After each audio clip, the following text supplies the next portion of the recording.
ராஜாவுக்கு ராஜா நான்டா, எனக்கு மந்திருங்க யாருமே. எல்லா செல்வமும் பெருகி பட்டியும் பாட்பாடையும் பெருகி எந்த நோய்வாய் இல்லாமல் எல்லாருமே சந்தோஷமா அவங்க நினைச்சத எல்லாமே நடக்கணும் நல்லபடியா. எது நடந்தாலும் சந்தோஷமா ஏத்துக்கணும், அதுதான் ரொம்ப முக்கியம். அந்த மனப்பக்குவம் தான் நிறைய பேர் கிடையாது. எது நடந்தாலும் எது வந்தாலும் பார்ப்போம், எது வந்தாலும் சமாளிப்போன்ற ஒரு மனப்பக்குவத்தை கடவுள் எல்லாருக்கும் கொடுக்கணும்.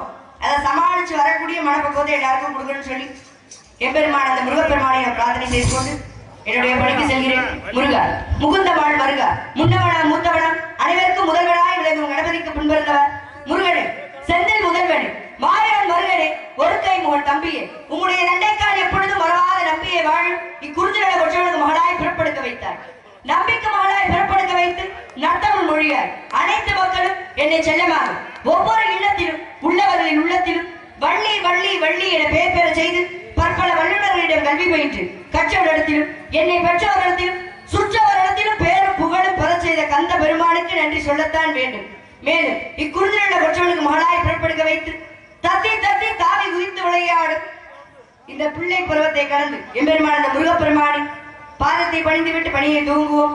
எனக்கு ரொம்ப சந்தோஷமான விஷயம் என்ன அப்படின்னா, வருஷத்துல முதல் நாளே எங்க ஊருக்கு வந்திருக்கிறதா ரொம்ப சந்தோஷமான ஒரு விஷயம்.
எத்தனையோ உள்ளங்களுக்கு நன்றி. எத்தனையோ பொருத்தட்டு வெட்டி தட்டு இருந்தா கூட இந்த ரசிகர்களோட கை கைத்தட்டல கேட்கும் போது எங்களுக்கு ரொம்ப சந்தோஷமா இருக்கு. நன்றி நன்றி. அந்த வணக்கம் கேபி சுந்தரமாருடைய பாடல் பாடுறதற்கு ஒரு தனி திறமைகள் வேணும். அவங்க மாதிரி பாடுறதுக்கு நீங்க யாரும் இல்லை. அந்த பாடலை நீங்க பாடும் பொழுது மிகவும் சந்தோஷமா இருக்கு. நீங்க இந்த உசிலம்பட்டி ஏரியா நீங்க எல்லாரும் சொல்லுவாங்க உசிலம்பட்டி ஏரியால இப்படிலாம் பாடலாமா? ரசிக்கக்கூடிய பகுதி இந்த பகுதி தான். அருமையான ஒரு பாடல் தேர்ந்தெடுக்க ரொம்ப நன்றி. உங்களோட ஆசீர்வாதம் எப்பயுமே தேவை. இருந்தாலும் கூட கந்தனை படித்து கரையில் துவங்கியிருந்தாள். காஞ்சியிலே காமாட்சியாகும், மதுரையின் பதியிலே மீனாட்சியாகும், காசியிலே விசாலாட்சியா வழங்கும் அந்த மதுரை மீனாட்சி நரலை பெறுவோமா? ஏன்னா குப்பையை கூட கோபுரத்தில் வைக்கக்கூடிய தன்மை யாருக்கு இருக்கு அப்படின்னா என் தாய் மீனாட்சிக்கே இருக்கு. அப்பேற்பட்டவரின் பொற்பாதத்தை பணிந்து விட்டு என் பணியை துவங்குகின்றேன்.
இந்த பாட்டுக்கு வரக்கூடிய அந்த தொண்டனுக்கு தொண்டனே தொண்டு செய்வது எக்காலம். தொண்டனுக்கே தொண்டு செய்ய இறங்கி வருவார் சிவபெருமான். அதனால மதுரையின் பதிலே 64 திருவிளையாடல் புரிந்தார். நமக்காக விறகு விற்றார், மாணிக்கம் விற்றார், வளையல் விற்றார். பொதுவாகவே பெண்கள் வந்து ரொம்ப கம்மியா உட்கார்ந்துருக்கீங்க. இருந்தாலும் இதை கேட்டுட்டு போய் ஆண்கள் தான் சொல்லணும். பொதுவாகவே பெண்களோட கையை தொடுறதுக்கு அந்த காலத்துல 2 பேருக்கு தான் அனுமதி. ஒண்ணு வளையல்காரருக்கு, இன்னொன்னு மருத்துவருக்கு. எதுக்கு? மாசமா இருக்கும் போது நாடியை பிடிச்சு பார்ப்பாங்க. வளையல்காரரை வந்து எதுக்கு கையை பிடிச்சி வளையல் போட்டு சொல்லுவோம்? என்ன காரணம் அப்படின்னா, அன்று மதுரையின் பதியிலே சிவபெருமானாகப்பட்டவர் வளையல் விற்கும் செட்டியாராக வந்து எல்லாருக்கும் வளையல் போட்டுட்டாரு. அதனாலதான் அந்த காலத்துல கிராமத்துல கல்யாணம் நடக்க போகுது அப்படின்னா வளையல் விற்கிறவரை கூட்டு வந்து அவருக்கு ஏதாச்சும் தட்சணை மாதிரி கொடுத்து பெண்ணோட கையை பிடிச்சி வளையல் போட்டு சொல்லுவாங்க. என்ன காரணம்? அவர் வந்து வளையல் போட்டுட்டா சிவபெருமானே வந்து வளையல் போடுவதாக ஐதீகம். அப்பேற்பட்ட சிறப்பு நம்ம மதுரைக்கும் இருக்கு, அந்த பரம்பொருளுக்கும் இருக்கு. அப்பேற்பட்டவரின் பரம்பொருளில் அருளை பெறுவோமா? ஏன்னா வந்து சிவபெருமான் தான் நிறைய திருவிளையாடலை புரிந்தார்.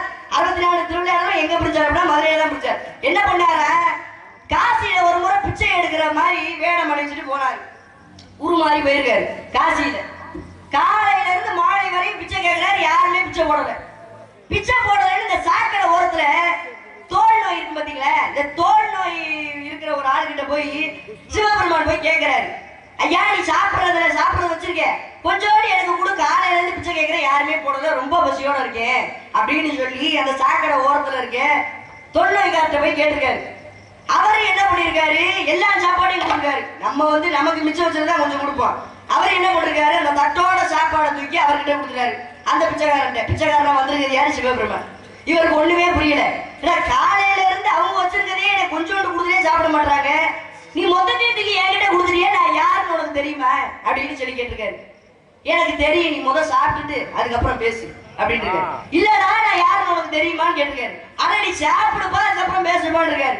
இல்ல நான் சொல்லிடுறேன் நான் யாரு, எனக்கு தெரியும் நீ யாரு அப்படின்னு சொல்லி கேட்க அவர் சொல்றாரு, நான் யாரு நீ சொல்லு. ஐயா என் பக்கத்துல வர்றதுக்கே எல்லாரும் யோசிப்பாங்க, அருவறுப்பு படுவாங்க, எனக்கு தொழுநோய் இருக்குன்னு சொல்லி. ஆனா என்னையே ஆளா மதிச்சு என்கிட்ட பிச்சை கேட்கறியே, இதுல இருந்தே தெரியலையா உலகத்தையே காக்கக்கூடிய ஈசன் தான் என்கிட்ட வந்து பிச்சை கேட்கறதுன்னு அப்படின்னு சொன்னாரா. அப்பேற்பட்ட சிறப்பு யாருக்கு இருக்கு அப்படின்னா, நம்ம ஆளக்கூடிய அந்த பரம்பொருளுக்கே இருக்குன்னு சொல்லிவிட்டு அவருடைய வாரத்தை பணிந்து விட்டு பணியை தூங்கும்.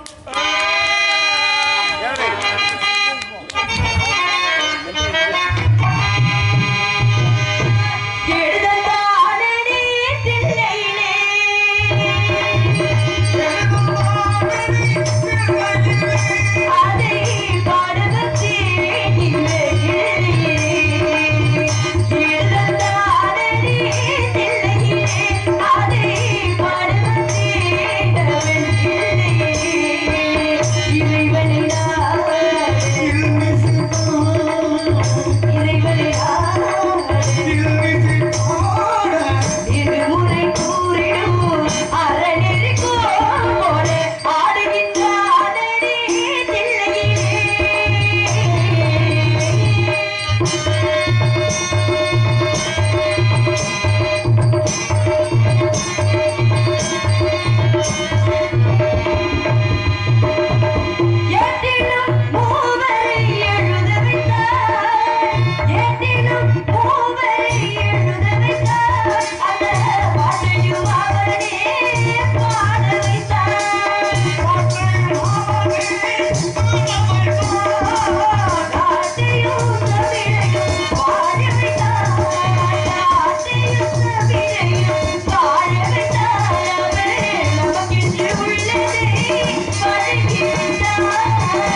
வணக்கம் வணக்கம். கந்தனை படித்து காரியம் துவங்கியிருந்தாள். இந்த பரம்பொருளில் நகை பெற்றிருந்தாள். முல்லை குறிஞ்சி மருதம் நெய்தல் பாலை இப்படி 50 நிலத்தில் குறிஞ்சி நிலத்தை ஆட்சி புரியும் எனது தந்தையின் பெயர் நம்பிராஜன், தாயார் பெயர் நங்கை மோகினி, எமது பெயர் வள்ளி. எனக்கு உடன் பிறவாத சகோதரர்கள் 7 பேர். 7 ஆண் பெண்ணனால மீனாட்சி போல ஒரு பெண் பிள்ளை இல்லை என்று எங்க அப்பாவுக்கு ரொம்ப நாள் வருத்தம். ஏன்னா எத்தனை ஆம்பளை பிள்ளை இருந்தாலும் மகாலட்சுமி கலாட்சியமா ஒரு பொம்பளை பிள்ளை இருந்தாலும் எல்லா வீட்லயும் சந்தோஷமா இருக்கும். அப்பேற்பட்ட பொம்பளை பிள்ளை இல்லைன்னு எங்க அப்பாவுக்கு ரொம்ப வருத்தம். அப்படி வருத்தப்படும் போது வள்ளி கிழங்கு தோற்றம் எடுத்த பள்ளத்திலிருந்து எடுத்து வந்து ரொம்ப செல்லமாக சீரும் சிறப்புடன் வளர்த்து வருகிறார். பெண் பிள்ளை பிறந்தால் காவலுக்கு அனுப்புவதாக அப்பாவோட வேண்டுதல். அந்த வேண்டுதல் இணங்க இன்று நான் காவல் புரிய வந்திருக்கிறேன். என்னுடன் என் உயிர் தோழி ஒருத்தி வந்திருக்கா. அதை விட பேர் அழகி இங்க பல பேர் உள்ள கிடக்காங்க. அவளுங்கெல்லாம் பாத்தீங்கன்னு வச்சுக்கோங்க, அவ்வளவு ஒரு அழகு நீங்களா தொக்கட்டி விழுந்துருவீங்க. பெண்ணுக்கு பெண்ணே பேராசை கொள்ளும் பேர் அழகிகள் அவங்க எல்லாம் வரதுக்கு முன்னாடி என் மனசுல என்ன இருக்கு என் சொந்த பந்தங்கள்லாம் சொல்லணும்ல. யார் நினைச்சிட்டு இருக்கேன்? கந்தனை, கடம்பனை, கார்த்திகேயனை, கதிர்வேலனை, சண்முகனை, சரவணனை, உகனை, யார் முகனை, அந்த பால முருகனை நினைச்சு உருகி கொண்டிருக்கேன். இந்த முருகப்பெருமானுக்கு எத்தனையோ பேர் இருந்தாலும் எத்தனையோ நாமங்கள் இருந்தாலும் ஞான பண்டாரம்னு சொல்லி ஒரு பேர். இப்பெல்லாம் எந்த மாசம் அப்படின்னா மாலை போட்டு எல்லாருமே பழனிக்கு நடந்து போவோம் பாத யாத்திரைன்னு சொல்லி. மார்கழி மாசம் எல்லாமே தை மாசம் மார்கழி மாசம் நடந்து போவோம். போகும்போது நம்ம மேல ஏறி போயிட்டு இருப்போம். சாமியை பார்த்துட்டு கீழே வரவங்க கேட்போம், சாமி எப்படி பார்த்தீங்க? ராஜ அலங்காரத்தை தான் பார்த்தோம். ஏங்க ஆண்டி அலங்காரம்? ஆண்டி அலங்காரத்துல பார்த்தா நம்மளே ஆண்டியாக்கி உட்கார வச்சிருவாருங்க. யார் சொன்னது இது? ஆண்டி அலங்காரத்துல பார்த்தா ஆண்டியாக்கி உட்கார வச்சிருவாரா? நம்மளை படைச்ச கடவுளுக்கு தெரியாதா நம்மளை எப்படி வைக்கணும்னு சொல்லி? எந்த கோலத்தில் போய் அமர்ந்தாரோ அந்த கோலத்திலே போய் அந்த இடத்தில் பார்ப்பதுதான் தரிசிப்பதுதான் சிறந்தது. அங்க பழனியில போய் 3ஆம் படை வீடாக சொல்லக்கூடிய பழனியில எப்படி அமர்ந்திருப்பார் அப்படின்னா ஆண்டி கோலத்தோட போய் தான் உட்கார்ந்துருப்பாரு. அந்த கோலத்தில் பார்ப்பதுதான் சிறப்பு. ஏன்னா பண்டாரனால என்ன நினைப்போம் அப்படின்னா ஒண்ணும் இல்லாதவன் பண்டார பெயர் அப்படிதானே சொல்லுவோம். ஆனா தமிழோட அர்த்தம் என்ன பண்டாரத்துக்கு அப்படின்னா தன் முன் செல்வத்தை குவித்து வைத்திருப்போம் என்று பொருள். அப்ப எல்லா செல்வமும் இருக்கிறவரு ஏன் ஆண்டியா போய் பழனியில உட்கார்ந்துருக்காரு அப்படின்னு கேட்போம். நம்மள ஒரு கட்டத்துக்கு மேல தனக்கு செல்வமே உதவாது ஞானம் தான் உதவும் தெரிஞ்சதுக்கு அப்புறம் ஞான பண்டாரமாக போய் பழனியில அமர்ந்துறாரு. அப்ப எந்த கடவுளும் செய்ய முடியாததை பழனி ஆண்டவர் செய்வார். என்ன அப்படின்னா மகாலட்சுமியில போன செல்வத்தை தான் கொடுப்பாங்க, சரஸ்வதி தேவியை வழங்கினா கல்வியை மட்டும் தான் கொடுப்பாங்க. ஆனா ஞானத்தையும் செல்வத்தையும் தரக்கூடிய ஒரே தெய்வம் யார் அப்படின்னா பழனியில இருக்கிற முருகர். அந்த பழனி ஆண்டவர் தான் ஞான பண்டாரம், தான் அவரோட பேரு. அப்பேற்பட்ட சிறப்பு அந்த பழனி ஆண்டவருக்கே இருக்கு. இருந்தாலும் கூட அவருக்காக நான் அவரை எப்படி எல்லாம் நினைச்சிட்டு இருக்கேன். காவலுக்கு வந்தேன் கிடையாது, நீங்க எல்லாம் நினைச்சிட்டு இருக்கீங்க நான் காவலுக்கு வந்தேன் கிடையாதுங்க. எதுக்காக வந்து தெரியுமா? இத்தனை நாளா எங்க வீட்டுல பூட்டி வச்சு யாரும் நினைச்சு வந்திருக்கேன், அந்த முருகப்பெருமானை நினைச்சு வந்திருக்கேன். ஏன்னா வந்து நானும் பாடுறேன் ஆடுறேன் வருவனான்றாரு, காட்சி தருவனான்றாரு. இருந்தாலும் மனசை எப்படி ஆதாரப்படுத்திக் கொள்றது? எம்பெருமான் முருகப்பெருமான் அவரை பத்தி பேசிக்கிட்டு இருக்கும் போது பாடிட்டு இருக்கும் போது இந்த சரியான கூட்டத்துல இருந்து என்னை எங்கேயாச்சும் மறைச்சிருந்து பார்த்துட்டு இருப்பாரு அப்படின்னு சொல்லி அவருக்காக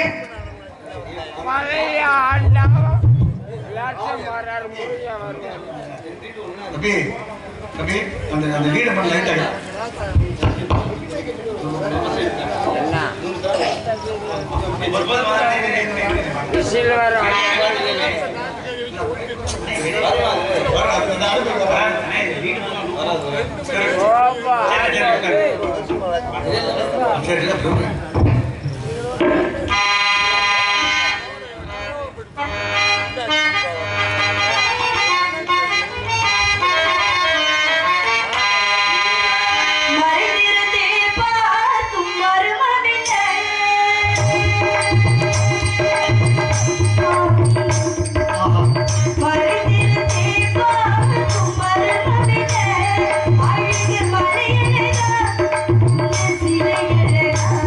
Yeah.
இந்த தலைமை ஏற்று நடத்துறவர் யாரு, எனக்கு எல்லா ஆசான் யாரு அப்படின்னா இவர்தான்.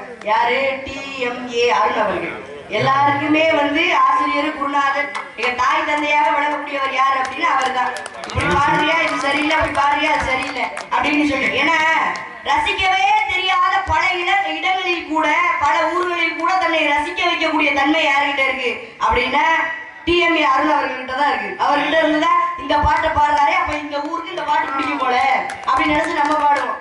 அதனால வந்து அவருடைய ஆசீர்வாதம் இங்க இருக்க எல்லாருக்குமே வேணும். இந்த புத்தாண்டு அன்னைக்கு கேட்டுக்கிறோம். மகிழ்ச்சி. அதே போல நாடக அமைப்பாளர் நம்முடைய நம்பி இந்த நடிகைகள் போட்டதான் இந்த ஊருக்கு சிறப்பா இருக்கும்னு அவன் தேர்ந்தெடுத்து உங்களை போட்டிருக்காம பாருங்க. அமைப்பாளருக்கு தான் நான் MM ராஜாவுக்கு நன்றி. அவருக்கு நன்றி. வணக்கம் வணக்கம் வணக்கம். இருந்தாலும் கூட குறிப்பிடாமல் பேசக்கூடாது, குறிக்கோள் இல்லாமல் வாழக்கூடாது. அப்படி வாழ்ந்தவர்கள் அனைவருமே அவர்களும் வாழ்ந்தார்கள், மற்றவர்களையும் வாழ வைத்தார்கள். வள்ளலார்ல இருந்து திருவள்ளுவர் வரையும் சொல்லலாம். நம்ம மட்டும் வாழ்ந்தா போதுமா, எல்லாரையும் வாழ வைக்கணும்ன்ற மனசு சில பேர்கிட்ட தான் இருக்கு. இந்த 4 பேர் சொன்னேன்ல, இந்த 4 பேருமே எங்களுக்கு முக்கியம். ஆனா இந்த சில 4 பேர் இருக்காங்கல்ல, இந்த 4 பேரை பார்த்தா, ஏன்னா இன்னைக்கு சொல்லணும்னு சொல்லியே ஆகாது. இன்னைக்கு சொன்னாதான் எல்லாரும் கொஞ்சமாச்சு மனசு வந்து மாறுவாங்க. ஏன்னா அந்த 4 பேரை நினைச்சு எல்லாருமே பயம். யாரை நினைச்சு அந்த ஊர்ல ஏதாச்சும் ஒரு செயலை செய்ய போறோம்னு வச்சுக்கோங்களேன், 4 பேர் 4 விதமா பேசுவாங்க. 4 பேர் 4 விதமா பேசுவாங்க. நீ போறன்றிய படிக்க அந்த ஊருக்கு 4 பேர் 4 விதமா பேசுவாங்களே. 4 பேருக்காக தான் ஒரு கதை சொல்லி வச்சாங்க. என்ன அப்படின்னா, யமதர்மனும் சித்திரகுப்தரும் பேசிட்டு இருந்திருக்காங்க. என்ன அப்படின்னா, ஒரு மன்னர் வந்து, ஒரு நாட்டுல ஒரு மன்னர் வந்து தினமும் அன்னதானம் போடுறது அவரோட வேலையை. இந்த வேலையை தினமே செய்து கொண்டிருக்க. நல்லா வந்து மனசுல வச்சுக்கணும். இந்த வருஷத்தோட முதல் ஒரு தத்துவமா கூட மனசுல ஏற்றி வச்சுக்கோங்களேன். நீங்க சோர்வடையும் போதுதான் இதை கேட்டுக்கங்க. என்ன அப்படின்னா, இந்த மன்னருக்கு தினமும் வந்து அன்னதானம் போடுவதா வேலையவா, தினமும் அன்னதானம் போடுவாரா. அப்ப ஒரு முறை அன்னதான வேலை நடந்துகிட்டே இருக்கும்போது ஒரு கழுகு ஒரு பாம்பை தூக்கிட்டு போயிருக்கு. வாழ்ந்து பறந்து போயிட்டு இருக்கு. அந்த கழுகு அந்த பாம்போட வாயில மாட்டிக்கிச்சு. அந்த பாம்போட விஷம் வந்து அவர் செஞ்ச சாப்பாட்டுல விழுந்துருச்சு. இதை சாப்பிட்டு 2 பேரும் இறந்து போயிட்டாங்க. இந்த செய்தி கேட்டதுல இருந்தே, நான் போட்ட சாப்பாட்டுனாலதானே 2 பேரும் இறந்து போயிட்டாங்க, இனிமே அன்னதானமே போட வேணாம்னு சொல்லி அந்த மன்னர் முடிவு எடுத்துறாரு. அப்படியா, சரின்னு சொல்லி அந்த காலம் போக போக அந்த பேச்செல்லாம் மாற மாற அவரும் திரும்ப அன்னதானம் போட ஆரம்பிச்சிடறாரு. இந்த அன்னதானம் போட ஆரம்பிச்சிடுறாரு. வயதான 2 பேர் பசியோட வந்து கேட்கறாங்க. அந்த காலத்துல திண்ணை இருக்கும் வீட்டுல. எதுக்காக வாசல்ல திண்ணை கட்டி வச்சிருப்பாங்க அப்படின்னா, வெயில்ல போறவங்களுக்கும் மழையில ஒதுங்குறவங்களுக்கும் ஒதுங்கிறதுக்காக திண்ணை கட்டி வச்சிருப்பாங்க வீட்டுல. அப்ப அந்த 4 பேர் திண்ணையில உட்காந்துருக்கிட்டு அந்த வயதான 2 பேர் வந்து கேட்கறாங்க, ஐயா இங்க ஒரு மன்னர் வந்து சாப்பாடு போடுறாரா, எங்களுக்கு ரொம்ப பசியா இருக்கு, எந்த பக்கம் போடுறாருன்னு கொஞ்சம் சொல்லுங்க, நாங்க போய் சாப்பிட்டுக்கிறோம்னு சொல்லி கேட்கறாங்க. அப்படியா, நேரா போய் வலது பக்கமா திரும்புங்க, அங்கதான் வந்து மன்னர் சாப்பாடு போட்டுட்டு இருக்காரு, போய் சாப்பிடுங்க, ஆனா சாப்பிட்டா செத்து போயிருவீங்க. ஏண்டா, சாப்பிடுறதே பசியாடுறதுக்காக, உயிரை காப்பாத்திக்கிறதுக்காக. அப்புறம் சாப்பிட்டா செத்து போகணும்னு சொன்னா யாராச்சும் போய் சாப்பிடுவாங்களா? சாப்பிட மாட்டாங்க. அப்ப என்ன பண்றாங்க, இல்ல வேணாம் அந்த சாப்பாடுன்னு சொல்லி திரும்ப போயிடுறாங்க. இப்ப பசியினாலேயே வாடி அந்த வயதான 2 பேர் இறந்து போயிடுறாங்க. இவங்க மேல போகும்போது சித்திரகுப்தர் கேட்கிறாரு, இந்த 2 பேர் இறந்தாங்கல்ல, இந்த பாவ கணக்கு தூக்கி யார் மேல போடுறது அப்படின்னு சொல்லி கேட்கிறாங்க. சித்திரகுப்தர் கேட்கிறாங்க.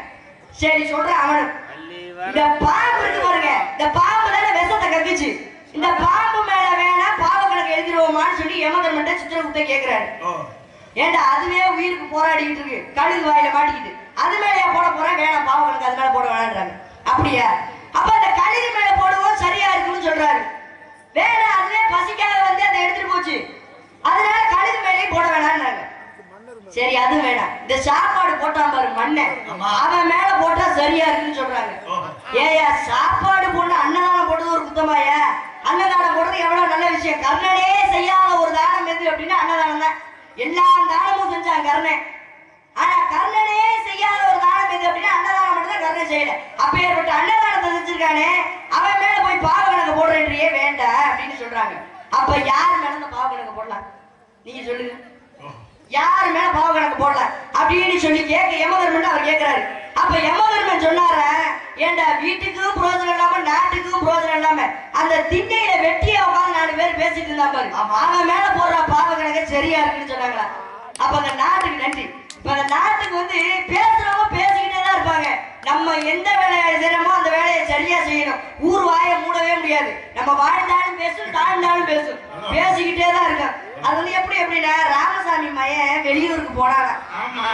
போய் பெரிய ஆளா வந்து பட்டம் வாங்கி ஒரு டாக்டர் ஆயிட்டேன்னு வச்சுக்கோங்க. நான் தான் சொன்னேன் அவன் பெரிய ஆளா வருவான்னு அவன் முகத்தை பார்க்கும் போதே நான் கண்டுபிடிச்சிட்டேன் அப்படின்னு சொல்லுவான். சரி அந்த எக்ஸாம் எழுதி பாஸ் ஆக முடியலன்னு வச்சுக்கோங்களேன் சொல்லுவேன், இவனுக்கு தான் அதெல்லாம் வராது, நான் அப்பவே சொன்னேன் இவனெல்லாம் போவேனான்னு சொல்லி அப்படின்னு சொல்லி எது பண்ணாலும் பேசதான் செய்யும். அதனால அதை வந்து காதலையே வாங்காம இந்த ஆண்டு வந்து இதெல்லாம் எடுத்துக்கங்க. ஒரு எப்படி சொல்றது, எடுத்துக்காட்டாவே எடுத்துக்கங்க. யார் என்ன பேசினாலும் அதை காதல வாங்க முடியாது. நம்ம வேலை ஏதோ அதுல சரியா இருக்கணும். என்ன பண்ணாலும் உலகம் பேசிட்டே தான் இருக்கும். எந்த வேலைக்காக நான் வந்தேன் அந்த வேலையை சரியா செய்யணும்ல. நான் காவலுக்காக வந்தேன், காதலிக்க வந்தேன். ஆமா, யாரு அந்த முருகன்ல காதலிக்கிற எப்பேற்பட்ட காதல் சொல்லி முடிச்சிட்டு தோழியை போய் சந்திக்கணும். ஆடு வள்ளி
நீங்க எல்லாம் அண்ணனுங்களா கேட்டு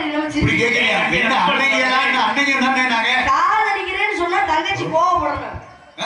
நான் காதலிக்கிறேன்னு சொன்னா நீங்க எல்லாம் கோவப்படணும். ஆனா நீங்க எல்லாம் சிரிச்சிட்டு இருக்கீங்க. ஏன்னா உங்களுக்கு தெரிஞ்சிருக்கு யாருக்காக காதலிக்கிறேன்னு உங்களுக்கு தெரிஞ்சிருக்கு. யாருக்காக காதலிக்கிறேன்? உங்க எல்லாருக்காக தான் காதலிக்கிறேன். நாளைக்கே நீங்க எல்லாரும் என் கல்யாணத்துக்கு வந்தீங்கன்னு வச்சுக்கோங்களேன், முருகருக்கு எனக்கும் கல்யாணம் நடக்க போகுது. அந்த கல்யாணத்துக்கு நீங்க எல்லாரும் வந்தீங்கன்னா கூப்பிட்டா வருவீங்களா? நீங்க எல்லாரும் வந்தீங்கன்னா உங்க எல்லாரும் கையிலையும் நான் ஓடு கொடுத்து அனுப்புவேன். அம்மா தாயே இல்ல பிச்சை எடுக்கிறதுக்கா கிடையாது. சிவபுரத்துல இருக்க 21,600 தங்க ஓடுகள். அந்த தங்க ஓட்டுல ஒரு ஓடா உங்களுக்கு எல்லாருக்கும் நான் எடுத்து கொடுப்பேன். நீங்க எல்லாம் சந்தோஷமா குறைச்சுப்பீங்க. எப்படி மனசு பாருங்க மனசு. அது பூரா அறநிலைத்துறைக்கு சொந்தமானது. நாங்க பூரா உள்ள கழிதான் நீங்க. அப்படி கிடையாது. நம்ம குடும்பத்துல பொண்ணு எடுத்துட்டா நம்ம கொண்டு போய் எங்க நிப்பாட்டுவோம் மாப்பிளைய. ஆண்டி ஓடுறதோட மோசமா நிப்பாட்டிட மாட்டோமா? அந்த சிறப்பு நம்ம குடும்பத்துக்கு. சரி இருக்கட்டும். அதனால நீங்க எல்லாம் எத்தனை வயசுல காதலிச்சீங்க?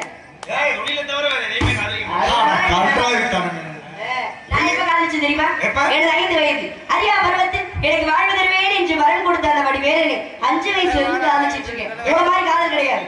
புனிதமான காதல், தெய்வீகமான காதல். கட்டுனா அவர்தான் கட்டுவேன், இல்லனாலும் அவர்தான் கட்டுவேன். முடிவு பண்ணிட்டீங்கல்ல? ஆமா. அப்புறம் என்ன? இல்ல அப்படி குறுக்க வந்தீங்கன்னா உங்க வாயிலே விட்டுவேன். ஏன்னா காதலிச்சவரே கரம் பிடிக்க வேணும்னு ஒரு குறிக்கோளோட வாழ்ந்துட்டு இருக்கேன்.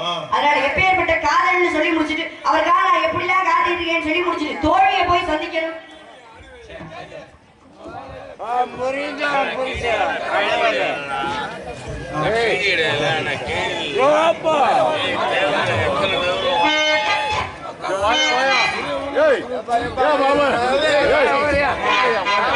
அமைதி காத்தாலே கத்த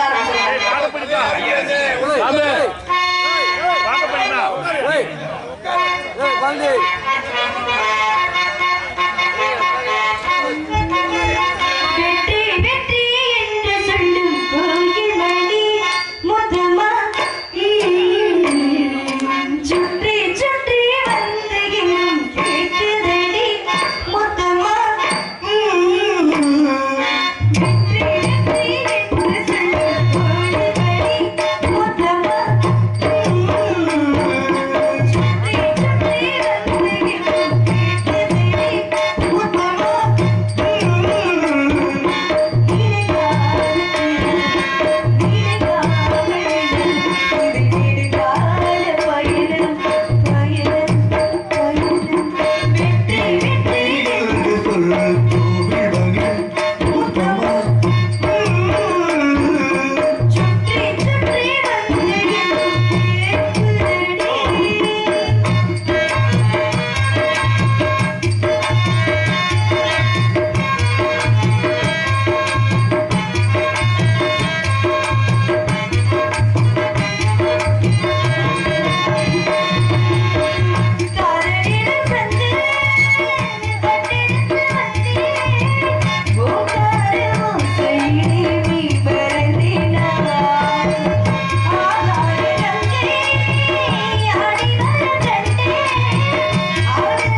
கட்டி வைக்க.